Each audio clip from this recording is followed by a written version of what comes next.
During the mid-2000s, Marvel began to have an affinity for conspiracy-level storylines, and by that, I mean ones involving some sort of hidden agenda by its main characters, or an underlying plot point otherwise invisible to the naked eye, to surprise and shock us, the audience, in some new way.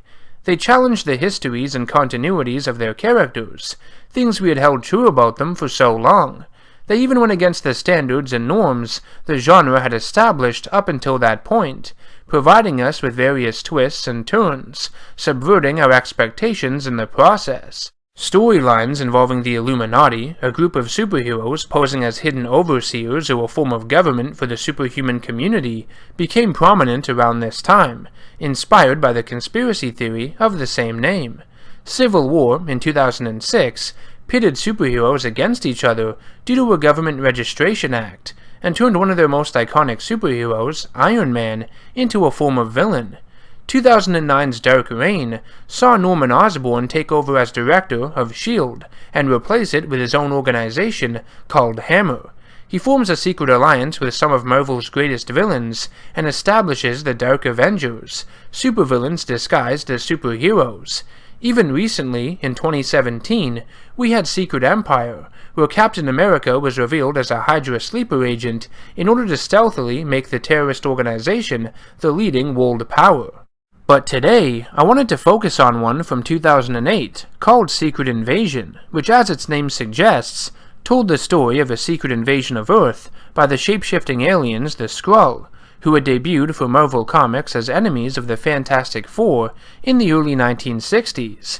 They pose as humans and various Marvel characters, and have been doing so for an unknown period of time. Their end goal is to conquer the planet and enslave the human race, all in the name of the Skrull Empire. Secret Invasion takes inspiration from many works of fiction, primarily the idea of serpent men that originated in pulp magazines in the late 1920s, that had the power to disguise themselves as everyday human beings. They were adapted into stories featuring Conan the Barbarian and Kull the Conqueror, and have since been turned into their own real-life conspiracy theory themselves. Let's not get into that though, it's insane. Today, let's sit back, review, and analyze Secret Invasion, a story that flipped the entire Marvel universe on its head. I'm about to tell you a secret, the biggest secret there is in the world. I'm telling you because I just don't know what else to do. The Skrull Empire, dozens of worlds ruled over by a race of shape-shifting life forms. They're here now, living among us, undetectable. How do I know? Because the Avengers went to Japan, and this is what they found. You two are the smartest people on the planet. I'm looking right at you, and I see, my armor sees, Dr. Reed Richards of the Fantastic Four, and Dr. Hank Pym of the Avengers and 50 State Initiative, but I don't know if you are who you say you are, and we have to do something about this, now, because this is just the beginning. I know it.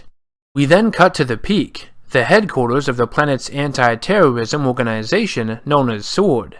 SWORD, or the Sentient World Observation and Response Department, is teaming up with S.H.I.E.L.D. in order to combat this Skrull threat. Get it? Sword and shield? I swear if they swap attack and defense points, I'm gonna lose it. Anyways, Tony Stark, Reed Richards, and Hank Pym study the body of the Skrull Elektra in order to determine how the alien managed to keep itself hidden from mutant-based powers, magic, highly advanced technology, and for how long. Reed plans on going to the Baxter Building to analyze his files on the Skrull race. Pym mentions to Tony that those Avengers who are seemingly powerless against the Skrulls could be aliens in disguise. The Avengers investigate a Skrull ship that has crash-landed in the Savage Land. Secret Invasion takes place after the events of Civil War though, so the heroes are still at odds with one another and believe it might be a trap instigated by the other side. Not only do they have the motivations of the Registration Act fueling their fires, but they believe their former allies consist of alien Skrulls as well. As Luke Cage attempts to rip open the ship, it activates and Dum Dum Dugan, who had been at the peak, reveals himself as a Skrull and sets off an explosion within SWORD's headquarters. Jarvis is also a Skrull and uploads an alien virus into Stark's tech, which causes Iron Man's suit to malfunction and electrocute him, as well as make him sick. Miss Marvel calls for an evac, but Maria Hill orders everyone to abandon ship. The S.H.I.E.L.D. helicarrier is experiencing a full systems malfunction as well. We then come to the realization just how much technology could be potentially in the hands of the Skrull at this point. Satellites, even missiles, are at their disposal. Various supervillains are also released from the Raft prison, as well as the Cube. It's utter pandemonium. Even Thunderbolt Mountain, the headquarters of the Thunderbolts, are under attack. A Skrull disguised as a tourist within the Baxter building shapeshifts into Susan Storm, the Invisible Woman, to gain access to the top floor and open up the Negative Zone portal, which begins consuming the building. Bizarrely, the heroes in the Savage Land, tending to Tony Stark, are confronted by countless duplicates of themselves that come out of the alien spacecraft, sporting their retro designs. As the Sword survivors call for help as they run out of air, they are confronted by several Skrull warships. Reed Richards determines how the Skrulls have been keeping themselves hidden, but Hank Pym shoots Mr. Fantastic and reveals himself as a Skrull. Issue 2 begins with a standoff between the new and old Marvel heroes. The old ones claim the new ones are Skrulls, but who is really telling the truth? Maybe the Skrulls impersonated the heroes and left the other ones in their ship, and have been acting as them all these years. We don't know. Wolverine's sense of smell and Spider-Man's spider sense aren't even working, so it could be anyone's guess.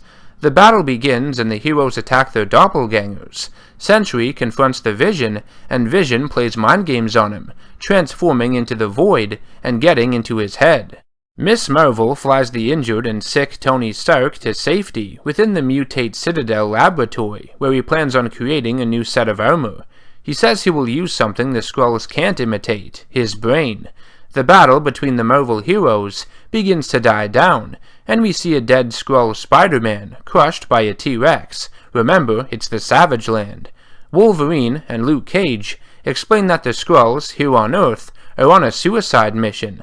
Their plan is to torture Earth's heroes and let them destroy each other before the rest can invade. As the Baxter building continues to eat itself, a Skrull ship comes into range. The gang is all here and ready for war. Issue 3 takes us back to the S.H.I.E.L.D. helicarrier, which has crashed into the Bermuda Triangle. As Maria Hill and the surviving S.H.I.E.L.D. operatives head up to the flight deck, they are confronted by Jarvis, who asks them to surrender. Yellow Jacket goes to the training camp of all new Initiative superheroes to ask for their assistance, and the Young Avengers try and fight off the Skrull invaders, all augmented with various abilities of Marvel heroes and villains. Some of them you might recognize. Being half Skrull, Hulkling attempts to talk to them and get them to stand down, but it doesn't work. As Wiccan worries for his boyfriend's safety, he is attacked by a giant Skrull, augmented by the abilities of Pym particles or something along those lines most likely. The Initiative arrives to hold off the Skrulls even more. Hopefully they can make a dent. Spider-Woman confronts Tony Stark, who is working on his armor and fighting the virus that has infected him. She reveals herself as the Skrull Queen and thanks him for his service to their race. He denies being a Skrull, but she tells him that's what he was trained to believe, and the truth had to be hidden from him. Despite their efforts, the heroes are unable to hold back the Skrull invaders, and Vision is seemingly killed, among other Initiative members. Nick Fury arrives with his commandos, though, in the hopes of turning the tide. Issue 4 begins with Skrull scientists studying Mr. Fantastic and stretching his body every which way.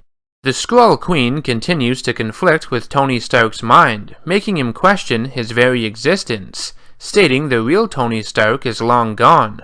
Black Widow arrives to save Tony, but the Skrull Queen has disappeared, and Black Widow gives Tony a shot of adrenaline to help with his virus. When he comes to, he tells her he might be a Skrull, but she says they have been playing mind games with him. He's one of the only people on the planet who can stop them. Motivated once more, he tells Black Widow and Wolverine, who has remained alive thanks to his healing factor, that they need to find Reed Richards. In Issue 5, the Skrulls, who have assumed the identities of countless notable figures across the globe, speak to the human race after taking over all television broadcasts. They view their invasion as a way of saving us. Humans live with constant war, disease, greed, and even destroy their own planet. Humans know what they are doing, and despite having the means to stop it, they do nothing of the sort. Any human left alive will conform to the Skrull way. Sword Director Abigail Brand rescues Mr. Fantastic from the Skrull warship, but Richards doesn't trust her.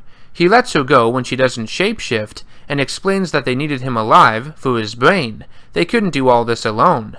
The S.H.I.E.L.D. agents, serving Maria Hill, who had been revealed as members of the Skrull race, execute her on top of the helicarrier, and they realize she had been a life model decoy this whole time. Maria fires at the Skrulls from a distance, and then activates the helicarrier's self-destruct sequence. The ship Reed Richards and Abigail Brand are on gets attacked by the other Skrull ships. As Brand pilots it and gets them out of there, Richards tries to solve all this mess. As more heroes argue over which are Skrulls and which aren't in the Savage Land, a powerful energy blast hits the area around them. It's Mr. Fantastic, wielding a special weapon of his own design, which reveals which heroes are Skrulls and which are not. They defeat the aliens, and Director Brand asks anyone who is willing to fight to hop aboard on their way to New York. At the beginning of issue 6, the Skrulls return control of the communication systems back to the human race. They stress the fact that Earth is now part of the Skrull Empire. Human lives will continue on as normal, just with new elements added in. The Skrulls will eliminate war, change borders, and replace our energy systems. The Skrull Empress, or Queen, and her army confront the remaining superheroes in Central Park. The Skrulls aren't really here to save us, but to punish us for what we've done to their race in the past. The Queen reveals who they have been referring to this whole time when they say, "He loves you." The Skrulls are referring to God. Issue 7 depicts the grand battle between the surviving superheroes, now wielding the Skrull Detector, and the army of Skrull invaders, led by their queen, Spider-Woman. She admits that it was Mr. Fantastic that got them this far, and it's due to Mr. Fantastic that this battle is happening. It's all meant to be. It's all been the hand of fate. The Wasp goes to attack Yellow Jacket, because remember, he had been a Skrull this entire time, and he grows giant to stop her. Thankfully, Stature, a member of the Young Avengers, gives him a knuckle sandwich with extra knuckle. Yeah, that sounded better in my head. Reed Richards is attacked by his wife, or should I say wives. Wolverine goes in for the kill on Spider-Woman. Even the Watcher and a Skrull Galactus appear. It's madness. Jessica Jones enters the fight, Noah Var, Marvel Boy, and Hawkeye, who lights a few Skrulls on fire. He even lands an arrow on the Skrull Queen and kills her. In retaliation, the Skrull, Hank Pym, activates a growth formula he had given the Wasp during one of their anniversaries. Janet begins to grow uncontrollably. Here we are, the final issue of the storyline. The Wasp is revealed as the Skrull's last resort, their ultimate biological weapon. Her extreme growth begins killing the heroes and Skrulls around her. She dies trying her best to contain it. The Skrull Queen has survived the arrow to the head, and Wolverine goes in to finish her off. However, the kill is made by Norman Osborn, watched by millions, if not billions of people around the world, a fact that will be important much later. Without the Queen, the rest of the Skrull warships are left leaderless and are destroyed by the heroes that can reach them. Iron Man is also able to find and release all those who the Skrull were impersonating for so long. The real Hank Pym learns of the tragic fate of his wife Janet Van Dyne. That sucks. Reed and Susan also find each other, though there's that problem still left open, and by open, I mean that negative zone portal that ate up their building. Thankfully, their kids are fine, watched over by an arguing Johnny Storm and Ben Grimm.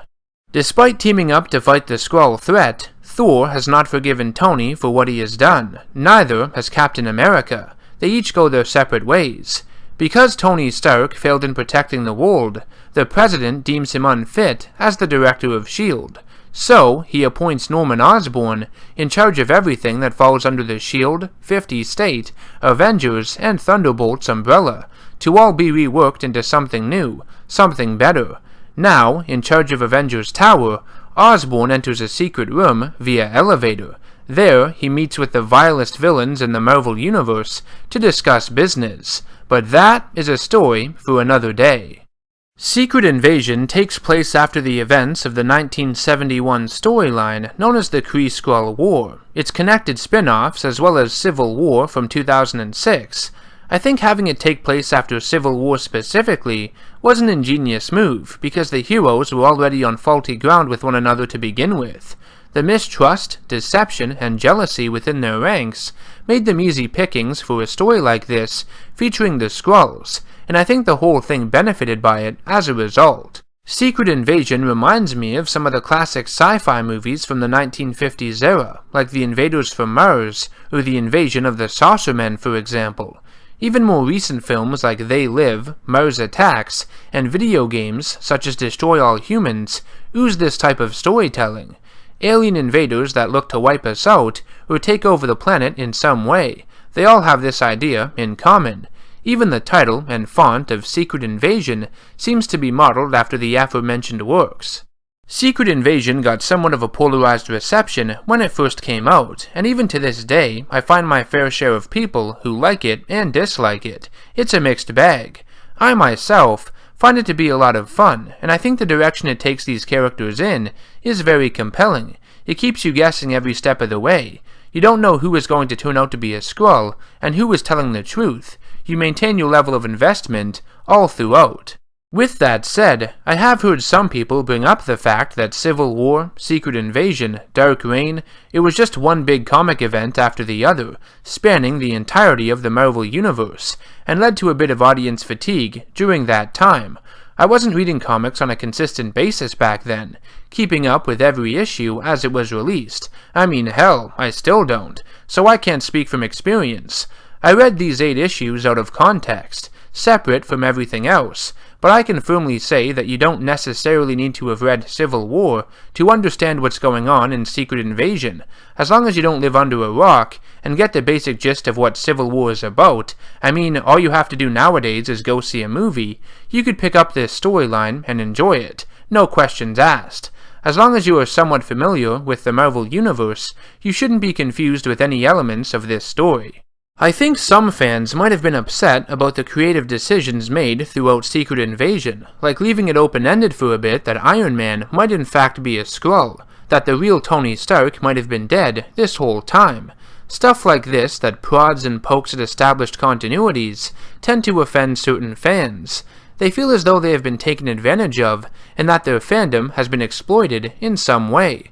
While I get that, and I understand your frustration, at the same time, you need to understand that, for the most part, comic books are one-off stories, or a culmination of several stories that have a beginning and an end. Continuities are usually abandoned or retconned in some way, and most times, this stuff doesn't really matter in the grand scheme of things. It's useless to get offended and upset because everything will change again in the next few decades, when another continuity is established or a new retcon changes history once more. It also helps to be patient and let storylines play out and see what happens. Sometimes what you think is happening isn't really happening. Also, realize these characters and stories are works of fiction. They can be changed and altered in any way a writer sees fit. People get upset when certain characters are provided with a new set of motivations or ideologies, but if anything, these changes benefit the character and makes them more relatable and real. Heroes need to be able to make mistakes. They don't always have to make the right decisions. We don't, so why do they? Just because a hero acts out or goes against something they might have done before doesn't mean they are ruined, and that they aren't that same individual. They've just changed, developed in some new way. They can still be redeemed as a character. They are still heroic. They still have a purpose. Saying otherwise is just silly. Now, I know Secret Invasion doesn't really change what the Marvel characters are at their very core, like these other examples, but it does discuss the fact that maybe some of the heroes and villains we have followed for so long have been aliens and we just didn't know it yet. That means the Skrulls were the ones experiencing a lot of these emotional moments we thought the real characters had been, in turn robbing the true characters of some of their more recent accomplishments and defeats at the same time. It's a weird thing to think about, but it's true. Am I bothered by it? No. Would I have been bothered by it back then? Probably not. Like I said, it's all fiction. If anything, the writers are having a blast with this, and they did something we had not seen before in Marvel Comics, at least to this extent. Don't get offended by it. It's all in good fun. This has been NerdGasm. If you enjoyed my review of Secret Invasion, be sure to subscribe to the channel and share the video to help support everything it is that I do on here. As always, I will see you in the next one. Take care.